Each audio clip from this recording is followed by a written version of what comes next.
Morning, everybody. How are you all doing? In the UK, if you're on a bank holiday, you're having a day off. I'm not. We're here live, as we always are, Monday to Friday, 10 a.m. I'll be completely honest, I'm a little bit exhausted this morning. Exhausted from this takeover. From the perspective of a fan, it's been pretty, draining. Following the ups and the downs, and Ratcliffe's the favourite, and then all of a sudden, Qatari's a favourite. No, don't worry about it's been exhausting, and I'm going to cover all of it this morning.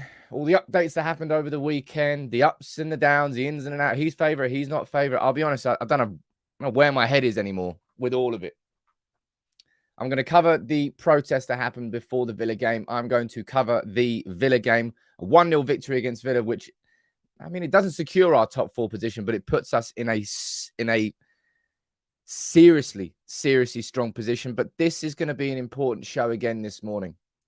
After the protest on Sunday, after everything that's been said, after everything that's been done, it's draining. That's the way I would describe it. It's draining. When you're emotionally connected to United as a fan, it's draining. But who's down? I think I said that 4 times this morning. I think I've said that enough. But good morning to everybody. Kieran, good morning to you. Andrew, right. Who we got down in the comments? Fred, you're there. Ines, Simon, you're there as well. Owen, Maddie, good morning to you. Haley, Miss Teacup. We've got Darren. We've got Luke. Gungshi, good morning to you, sir. Sigmund, I can see you there. Or you're there. Josh. That's what it is, man. It's more of an emotional roller coaster when it's your football club and the most significant decision to do with your football club that will change the path of what's coming in the next 5-10 years. And when it's up and down as it is, it's pretty. You know what I want right now? I want genuine information. I'm tired of speculation. I'm tired of trying to interpret who's telling the truth and who's not telling the truth. And this is going to be that final decision week, as far as we know anyway. 3 options on the table. Number 1, the Qatari bid, and Sheikh Jassim goes through as a preferred bidder. Number 2, Jim Ratcliffe and Ineos, they go through as a preferred bidder. And number 3, the Glazers just say, you know what? Nah, changed our mind. We're staying. I'll run through all of that a little bit later in the show. The first thing I want to say to start off this show is well done to every single United fan who joined in with the protest, organised by the 58, started at the Old Nags Head, went the whole way through the toll gate, stopped outside Must, and then outside Old Trafford. Then there was a boycott for the first 18 minutes of the Villa game. On a scale, it doesn't seem like it was anywhere near as big as it was for the Liverpool game. That was the biggest one. That was one, I think it was about 10,000 Reds turned up there. But well done to everybody who got involved. Lost my chain of thought there. I might be producing a video on that later today. It depends whether I've got time to do it. It's just a time thing. But you want to know one of the best things that happened from that protest yesterday? Not that protest yesterday, but this image. This image of Erik Ten Hag swinging the green and gold scarf above his head. Somebody in the Stretford end threw it at his feet as he was walking down the tunnel. He picked it up and gave it a swing. Yes, Erik. He could have easily just walked past that. But yeah, I like that image. And yeah, I want to say congratulations to everybody. Not congratulations. That's the wrong word. Well done to everybody who showed their support as part of that protest. And it feels like, I don't know, we're all getting put through the ringer. We really, really are with this whole takeover. Jordan, what are you saying there? You sent the super chat. There's a couple of super chats going here. Can we trust Sir Jim after he wants to keep the Glazers?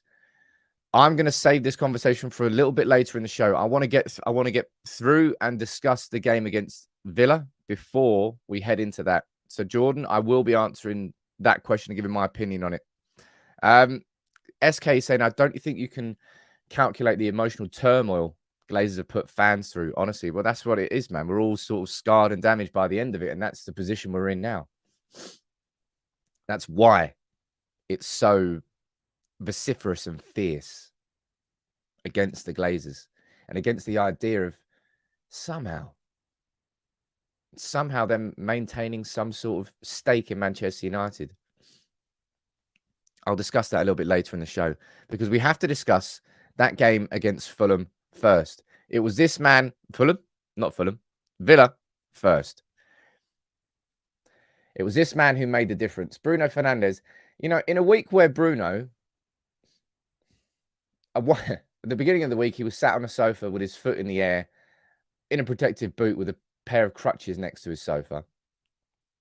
And then 6 days later, he's played 180 minutes of football. He scored the winner there against Villa. He's an absolute machine.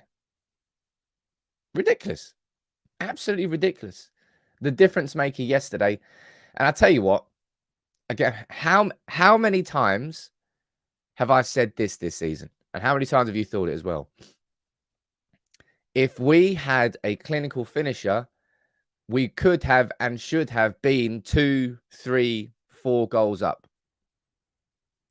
Yesterday, another perfect example. In the first half against Villa, if Bruno's final passes, if Christian Eriksen's final passes, and if Rashford's finishing, I suppose, yeah, if all these things that weren't good, if they were good, we would have dominated them, obviously. But it was the final piece of quality against Aston Villa in that first half because they played with such a high line that Manchester United were just pinging balls over the top. Erik ten Hag, right? I've got to pull this up now because he's been getting criticism. Well, people just like criticizing, don't they? Wait 1 sec. That's better. Right. Erik ten Hag made one key tactical switch yesterday. That was to leave Anthony on the bench and to bring Sabitzer in. So by Sabitzer coming in, he played effectively as a kind of a supporting striker. Not really a false nine per se, but he was really aggressive on his press. I think he won the ball back maybe 6 times in the first half. That allowed then Eriksen and Bruno to kind of drop into slightly wider positions on the edge of the midfield because then they were just pinging the balls over the top for those runners to come in behind, and we were creating chance after chance after chance. Ten Hag, that tactical switch really worked. We looked massively secure in defense. It was just a great game. I would say the last 20 minutes, it wasn't a game, in my opinion, where we had that full control for the 90 minutes again. Villa, for the last 20, we kind of retreated a little bit. Ten Hag trusted his defense and they delivered. But we retreated a little bit. We didn't quite have that control for the last 20. That will hopefully change next season. But look at the shape of Manchester United now, right? Look at the shape of this table. Because after the Spurs game, there was some real disappointment. And of course there should be. 2-0 up, and to give that away like how we did in that second half, it was woeful. But Man United there, becoming the only team in 2023 to keep Villa out, the only clean sheet that's happened against Villa in 2023. Their form has been fantastic in the last 10 games, and it was a very good and measured win at Old Trafford. Our record at Old Trafford's phenomenal this season. We are still undefeated when Bruno, Casemiro, and Eriksen start together. And look at that table now. This is the situation for the top 4. We have clarity on what the numbers are. Man United now only need 9 points from our last 6 games, and we've guaranteed top 4. Even if Liverpool go and win every single other game they've got, 9 points will secure us top 4. And if we beat Brighton on Thursday, I think that goes down even more. But we've got 3 home games left now. We've got Chelsea, we've got Wolves, and is it Fulham? I think Fulham on the last day of the season. If Man United win just those 3, done. Top 4 is done. And of course, we've got the away to Brighton. We've got away to West Ham. That's our next 2 games. Tough. But I'm really confident of Manchester United getting top 4 now. This week was an important week because if we had lost to Spurs, that would have, we don't need to speak about that. And I tell you what happened in that game between Liverpool and Spurs yesterday? It was the most Spurs thing you've ever seen. I think we've said that a few times this season. It's mad, isn't it? To score a 96th minute equaliser and then concede a last minute. Oh, wow. That was peak Spurs. A couple of super chats here. Let me read these out. I don't want to miss them. Ibrahim, you're saying, lovely to see Bruno silencing the Villa fans. Is that the picture of Bruno? There he is. And celebrating in front of them after him giving him stick. He just stood there, didn't he? Just did that.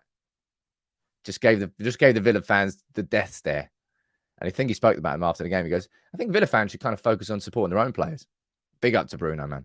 Ray, you're saying 3 more wins. Absolutely 3 more wins what we need there. Avik, you're right. The last game that we've got there, of course, is Bournemouth. Or what? Not the last game, but we've got Bournemouth away. I'm really confident of getting top 4 now. That was it.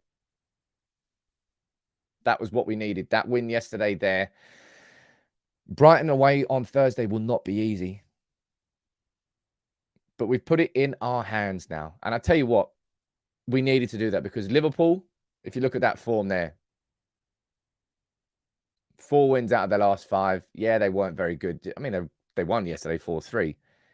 But man, they are such a shaky team. Such a shaky team. Happy days. Happy days with that result. And let's speak about a few individuals here, right? This man. In fact, just these men. I'm going to speak about them individually. But Shaw and Lindelof, right? I said this in my match reaction. When Martinez got his injury that ruled him out for the rest of the season, I was really, really concerned about what Manchester United were going to be like defensively for the rest of the season. But Lindelof has stepped up massively. Massively. And Luke Shaw has just continued the sort of impressive breakthrough of him as a centre-back option this season. It was first, he did it, what is it, City at home? Talk about baptism of fire. Then I remember Barcelona away. But Lindelof yesterday,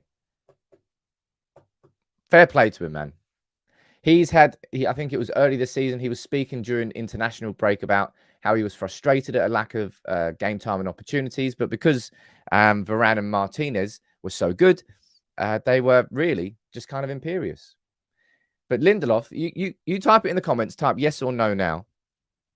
Would you be confident next season going in with Varane and Lindelof as our 2 centre-back choices for the right centre-back role? Would you be happy at that? Type yes or no in the comments. Because Varane, well, we've seen the best. We've seen Varane refining himself this season. And I think Lindelof has shown some real growth. Has he shown real growth, or has he just kind of shown his quality? Because Lindelof's always been a decent centre-back. I said it in my match reaction yesterday as well. You know how we lumped McTominay and Fred together? I always thought that was unfair. I think separately, they are midfielders in their own right. I think Lindelof has been unfairly labelled in that partnership with Maguire. And Maguire doesn't have a future at the football club. And it's not a horrible thing to say. It's just the truth and it's the reality. Even before Lindelof doing this. I'll go down here and see what you're saying. Lots and lots and lots of you commenting that. Oh, look, let me just show you how many people comment down here. Look at all these different comments. Yep. It always is. I love this. I love the engagement of the community. It's amazing. Parker, you're saying no, still need to upgrade on Lindelof. That's not going to be something that happens this summer, I don't think. Ten Hag said this about him after the game. He said he's playing fantastic, really good in games, in and out of possession. And yesterday, if you're looking at the most crucial things that Lindelof did, you're talking about that header off the line. I think there was another. I think it was when Ashley Young was free down the right hand side, was floated across in. I think was going to land right on Watkins' head, and he got a tiny little header on top of that. Lindelof, as Ten Hag said there, in and out of possession, very good yesterday. And it was our defense that won that game for us. That was where the assurance came from. And Luke Shaw again at centre-back. Luke Shaw has kind of quietly been getting on with... He just looks like he's matured a lot this year. I think that's probably the way I would describe what I'm seeing with Luke Shaw. It's like he feels like he knows what he's doing, knows exactly what he's doing, even in a centre-back role. It feels like he's sort of emerging into another kind of leader. inside this squad. What do you think about Luke Shaw's season? Type it in the comments.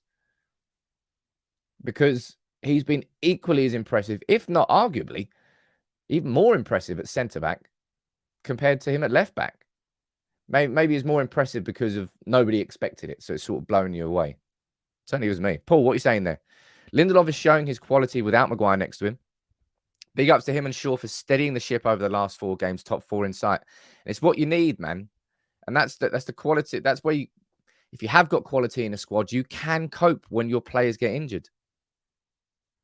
And we've coped without Martinez and Varane. Not perfectly. There's definitely issues still. Certainly with the build-up play. Certainly we're playing it out from the back with how much confidence we have with Martinez compared to without Martinez. But Luke Shaw, let's have a little focus on Luke Shaw here for a couple of minutes. Shaw is better than Maguire. Well, everyone knows that. Shaw is an English Martinez. Ten Hag, I think, will, in an ideal situation, Ten Hag would probably want, I don't know, actually. Think about that, right? Do you think, again, answer in the comments, type yes or no. Do you think Ten Hag now looks at Martinez and Shaw and says, you know what? I'm pretty confident with that as my 2 left centre-back choices. Martinez is my primary choice. If he's fit, he's going to be playing there. But if he's not, then we've got Luke Shaw as a backup. Do you think Ten Hag looks at it now, or do you think he looks at it, looks at his options there and goes, probably still need to sign another left-footed centre-back? Again, curious as to what you would actually might think about that. Quite a few people mentioned in the comments there as well about how trim Luke Shaw is. Yeah, he's looking as fit as he ever has. He's looking as composed as he ever has. And he's looking as good as he ever has. And he's doing that at centre-back, not even at left-back. It's man. Not so sure to sign a centre-back. Yes, no. Yeah. This one's a little bit more. Oh, do you know? Quite a few of you are saying yes down there. I'm not sure. I think in terms of the list of priorities, I think it's way down there. So I think next season you're probably looking at Martinez and Shaw as our 2 left centre-back options. And maybe a year further down the line, Ten Hag might consider another option. But as it stands, I think the last month would have made Ten Hag think, you know what? Maybe we do have what we need at centre-back. For now. Given the other priorities that exist. Somebody else who really did step up yesterday. Did he step up or did he just brush off the dust? Casemiro looked much better. Looked so much sharper. So much more alert yesterday to all the dangers. Casemiro, we needed Casemiro to play like that. Because in that system that we used yesterday with the extra midfielder, Bruno and Eriksen were dropping wider, and there was quite a lot of space in the middle for Casemiro to cover. But he covered it. And he just, you look at it, you watched that performance of Casemiro in the first half, yes, and you went, yeah, nice. There he is. Because the last few games, we've all been a bit like, what's going on? And it's not the first time that's happened this season. And I think we can probably quite confidently say now that Casemiro, he's a player clearly who does require a bit of rhythm, doesn't he? You remember Wayne Rooney? Whenever Wayne Rooney was missing for a couple of games, he'd sort of slowly get back in, but then when he was back in, he was firing. Casemiro, far improved yesterday, and we needed him to be because he had to cover so much ground inside that. Yeah. I'm happy with that win yesterday because we needed it after the Spurs game. 4 points from those 2 results, leaving us in a position where how many points are we clear now? Liverpool are the only real threat we've got now. You could say that Brighton, right? If Brighton won both of their games in hand, what would they be on? 6 points. They'd be on 58.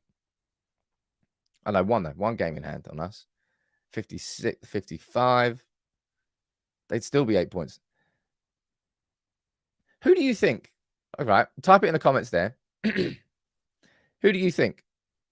Out of all these teams there, if there was anybody that you were going to be worried about challenging for the top 4, who would it be? Is it Liverpool? For me, it's Liverpool, but you might say something else down there in the comments. You might say, nah, Sam, I'm a little bit more worried about Brighton. Certainly if Brighton beat us on Thursday, maybe that would be something that you'd say. But I look at Spurs now and I go, well, there's no point looking at them. Spurs are gone. There's absolutely no chance that Spurs are causing us any problems. I would say Villa are gone. I'd say we dispatched Villa yesterday because of that victory. If it wasn't a victory, then maybe we could have a conversation, but no, done. Brighton, I think you could have a question mark around it. But I think it's Liverpool. Liverpool, for me, are definitely the one team out of all of those who I think could potentially threaten. We say down here, majority of you are speaking about Liverpool as well. Brighton, Mivani, that's a really good point there about Brighton's fixtures. I think they've got to play. Is it Arsenal away and Newcastle away? Is that last 2 games of the season? Let's have a quick look at Brighton's fixtures. Brighton fixtures. That might well just rule Brighton out completely. Let's have a look. Pull this up here. Right, Brighton's fixtures. Where are we going? So they're playing us on the Thursday. Then they play Everton at home, Arsenal away, Newcastle away, and City. And United. So 4 out of their remaining 1, 2, 3, 4, 5, 6. 4 out of their 7 are United, Newcastle away, Arsenal away, and City. That is a tough set of results. But I'll tell you what, Brighton are a very good team. Won 6-0 at the weekend. And that was without, I think McAllister was rested. I think Matoma was rested. Man, Brighton. Jeez. Very, very good. Red G accusing me of ignoring super chats. Okie dokie. I apologize about that. No one ever accused me of that, please. If I miss it, I miss it. I don't look at it and go, wow, sod that, not reading that out. Come on, people. If you saw how many comments are flying in, you might understand and maybe appreciate a little bit. Where is it? If I miss one, my word, it was a long old time ago. Jeez. I'm scrolling back up here. I'm about 400 comments up now. If not more. Nope. There we go. This is one I ignored. Are you still happy with Disney owner SJR? I said that at that time because it was correct at that time. Can that opinion change when more evidence presents itself? Yes. So I know you're going to try and put words in my mouth there, my friend. Thank you for taking up a minute of the show by doing that. And I will speak about that a little bit later in the show when I want to. All right. So thank you very much for accusing me of that. Top 4 and the League Cup. And let's find out what goes on in that FA Cup final as well. What a first season this really is shaping up to be for Erik ten Hag. So many ups and downs on the pitch, off the pitch. Oh, did I miss some gifted memberships as well? Damn. 1 second here. Oh, I have. Dean. I'm sorry, Dean. Don't hate me, Dean. Don't sack me, Dean. Legend. Dean Wild. Gifting 10 memberships, man. Thank you so much, man. Absolute hero. Jeez. Should be sacked. I don't know if I missed any before that. I apologize. As I said, I'm flagging a little bit today. I'm really flagging because of everything that sort of, I just find myself asking so many questions from so many different angles on this. And I'll head into this.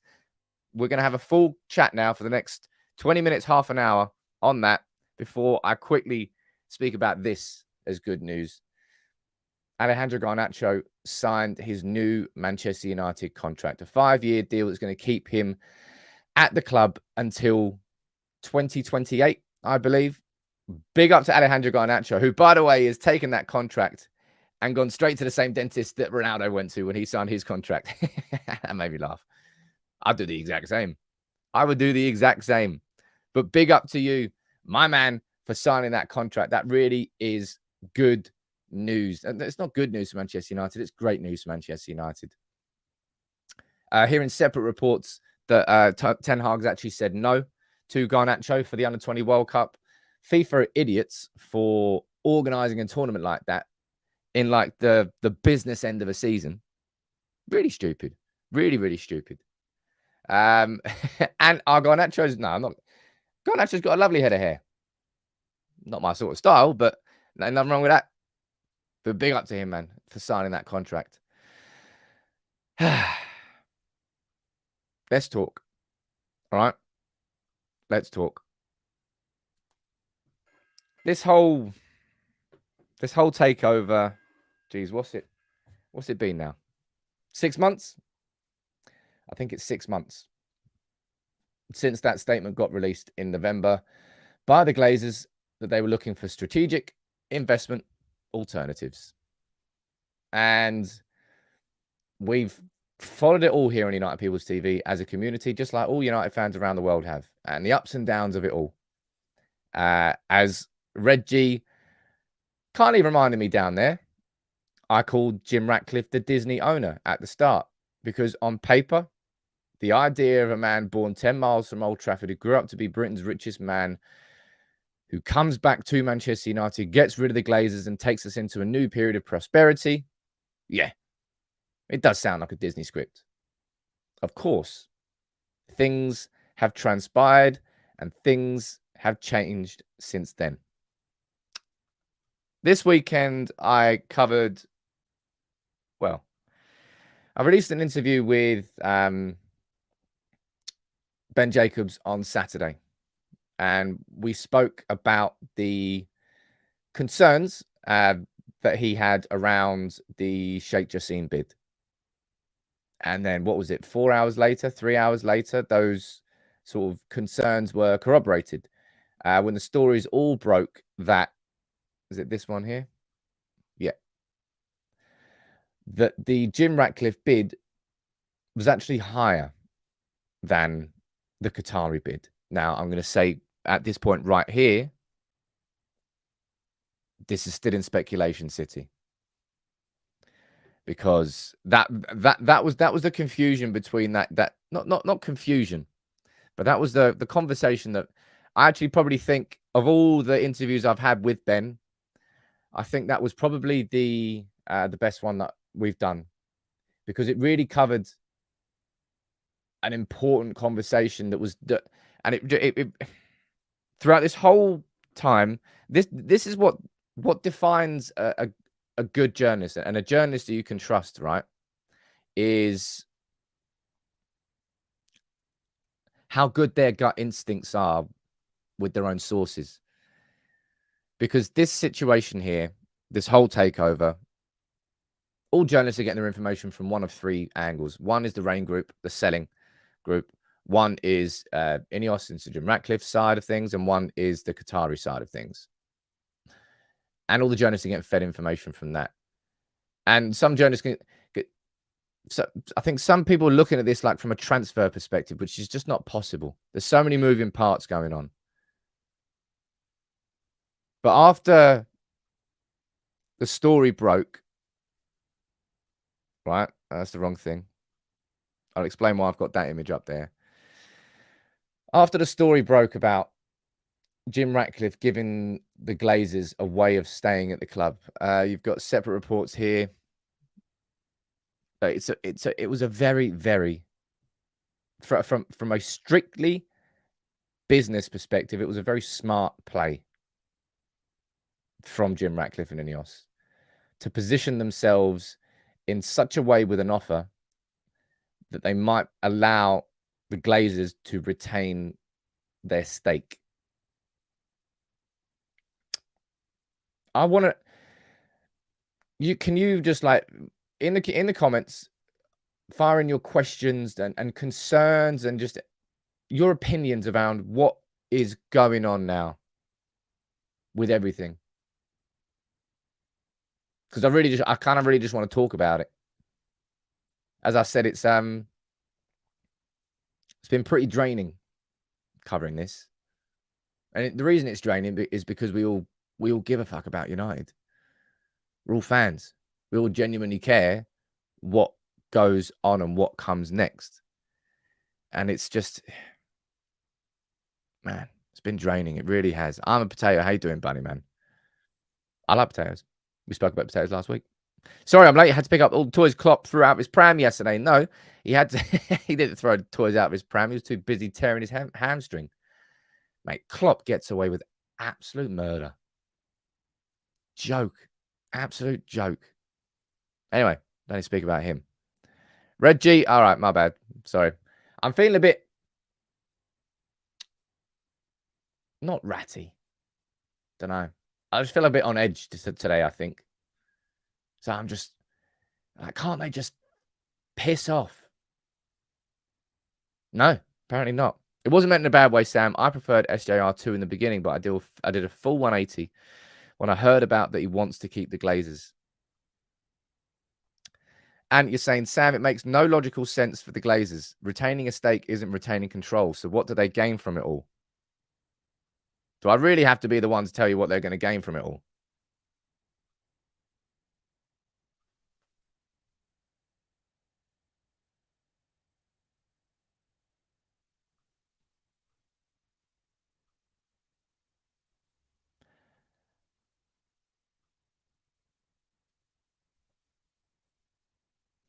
That's what they gain from it. That's what they gain from it. If the Glazers stay at Manchester United in some form of capacity, they're looking at making more money out of it. That's the reason why they would entertain this idea. Right. There's a couple of super chats here, and then I'm going to read some other ones out as well. Rory saying the fact that every other fan wants SJR should tell us everything we need to know. Do they want that? I haven't really read that. I don't give a shit what other people are saying. I'll be honest, Rory. Well, not fans of United. I really don't care what they say. SK, you're saying big concern as Glazers have preferential voting rights on any shares they own set up by their dad. They haven't been clear on what happens next. And let me see what you're saying down here. Carl, you're saying, do you think SJR has a long-term plan to buy out right and offer the Glazers to stay to guarantee to get the club? Oh, we don't know. We don't know this. Owen, being catty. I'll sod it out. Catty, ratty. I don't know what I'm being. You know what I want? Well, I think you all know what I want. I mean, you only have to look around the studio. You only have to look at the sticker that's above there to know what I want. I want the Glazers drop kicked out of Old Trafford, butt naked. But that's not going to happen. I think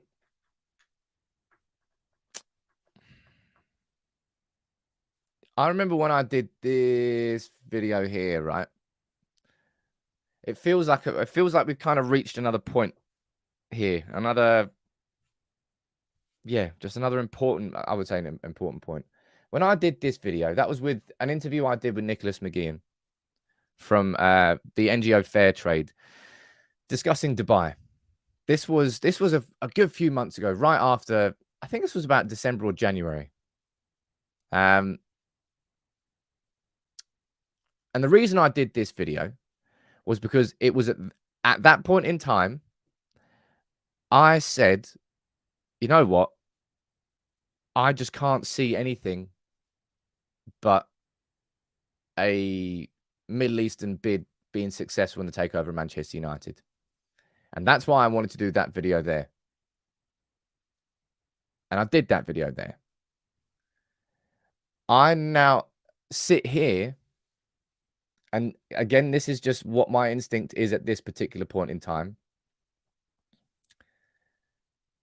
I can't see anything but that Ineos bid winning now. Because Jim Ratcliffe's positioned it where the Glazers get maybe not exactly what they want. And this is the position I find myself in now. I want more information, and I don't think we're going to get it.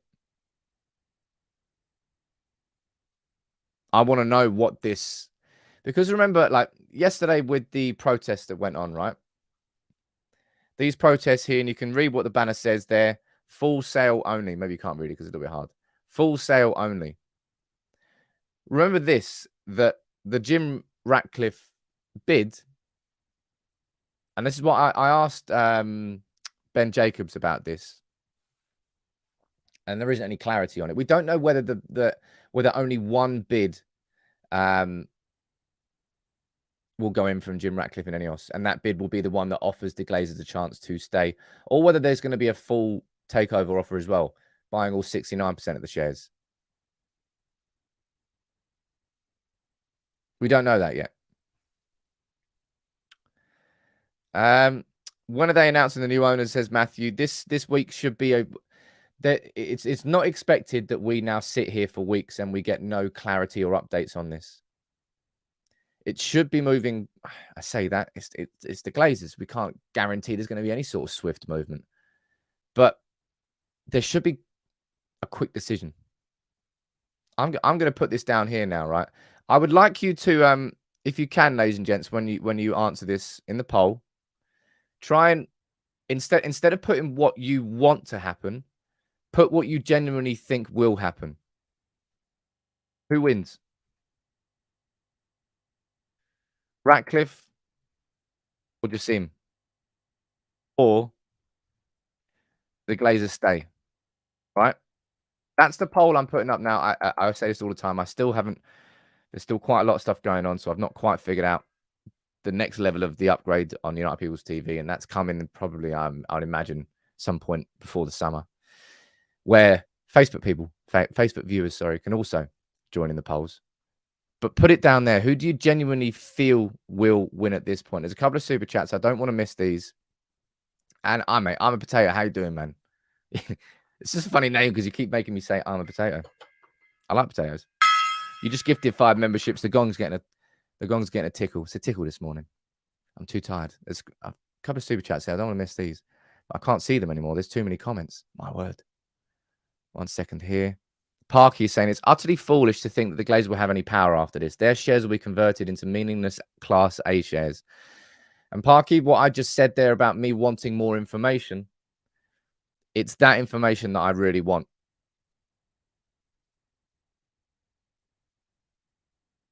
Because as it stands,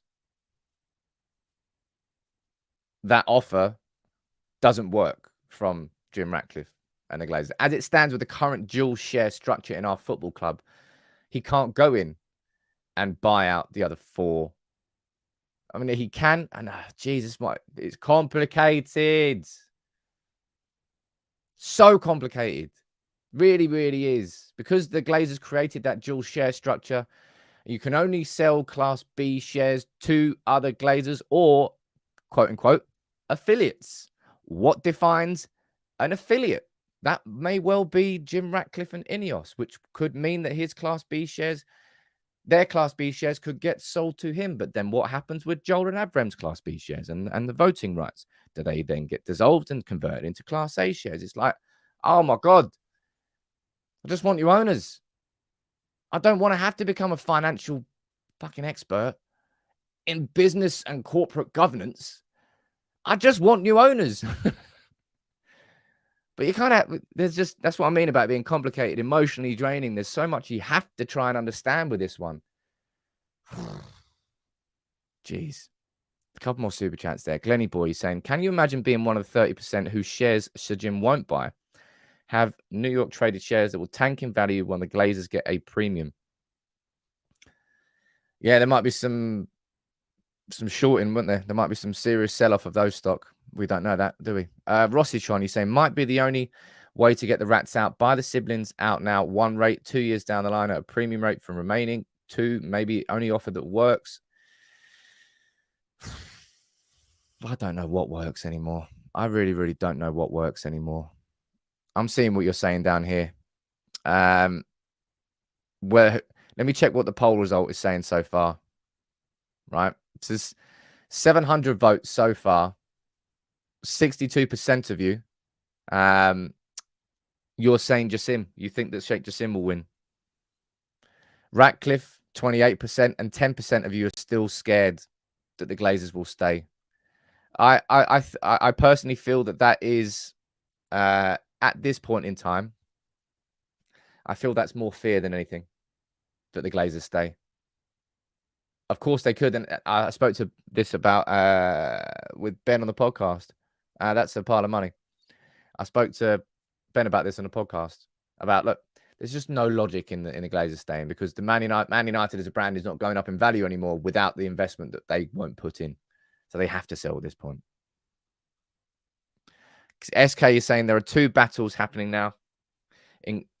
There are two battles happening: Glazers in and out, but the bigger battle in the Super League in football is Glazers and Sajim, like ESL and Qatar. We are no ESL.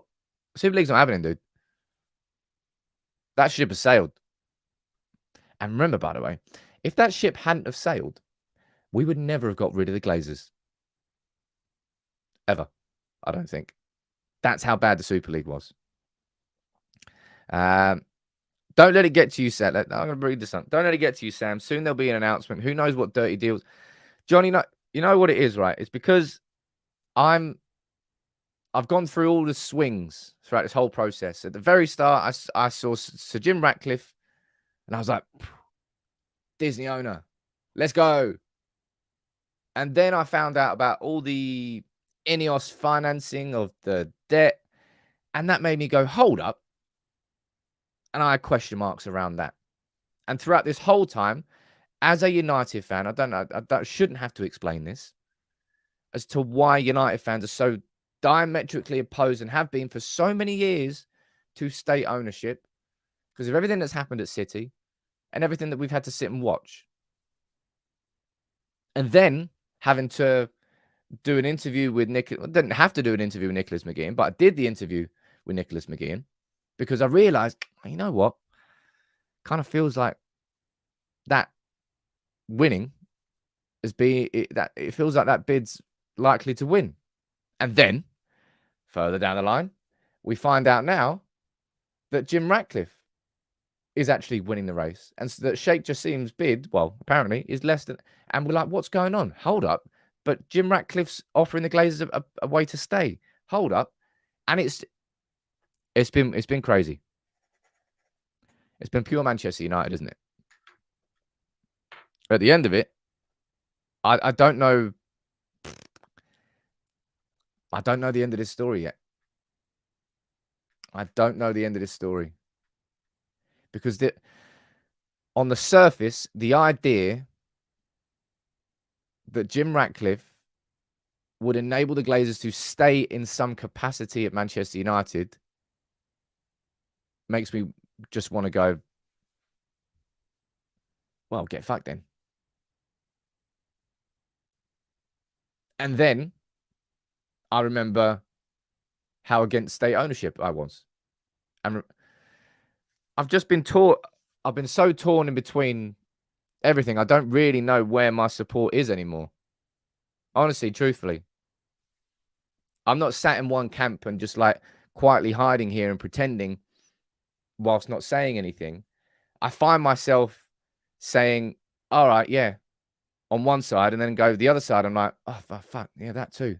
And I don't find myself chopping and changing, but I find reasons to say yes and reasons to say no on both sides constantly. And that's what I mean about it being tiring and draining, because I can't see a perfect case scenario here. My personal win, if I was to say an instinct from this point, because Jim Ratcliffe and Ineos have positioned themselves in such a way that they can effectively separate the Glazers out, get rid of the 4 that want to leave, and keep the 2 who don't want to leave, I think they're going to win. And then my huge concern about all of that would be, what the hell is that structure then? Because that whole dual share structure has to be abolished at Manchester United. And then what would happen to Joel and Avram in terms of board positions? Surely they're going to get booted off the board. They'd have no actual control of the club. They would effectively be glorified New York Stock Exchange shareholders, I think. But I don't know. I think that's what I mean. I want some information.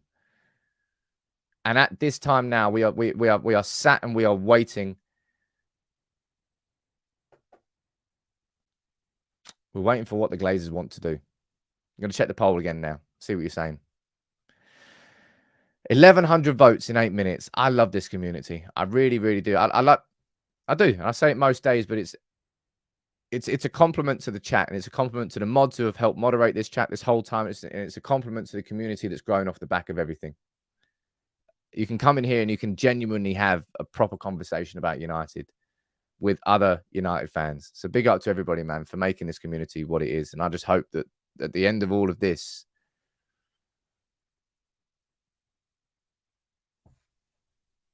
I don't know why, but that's what I mean. I don't know what's coming this week.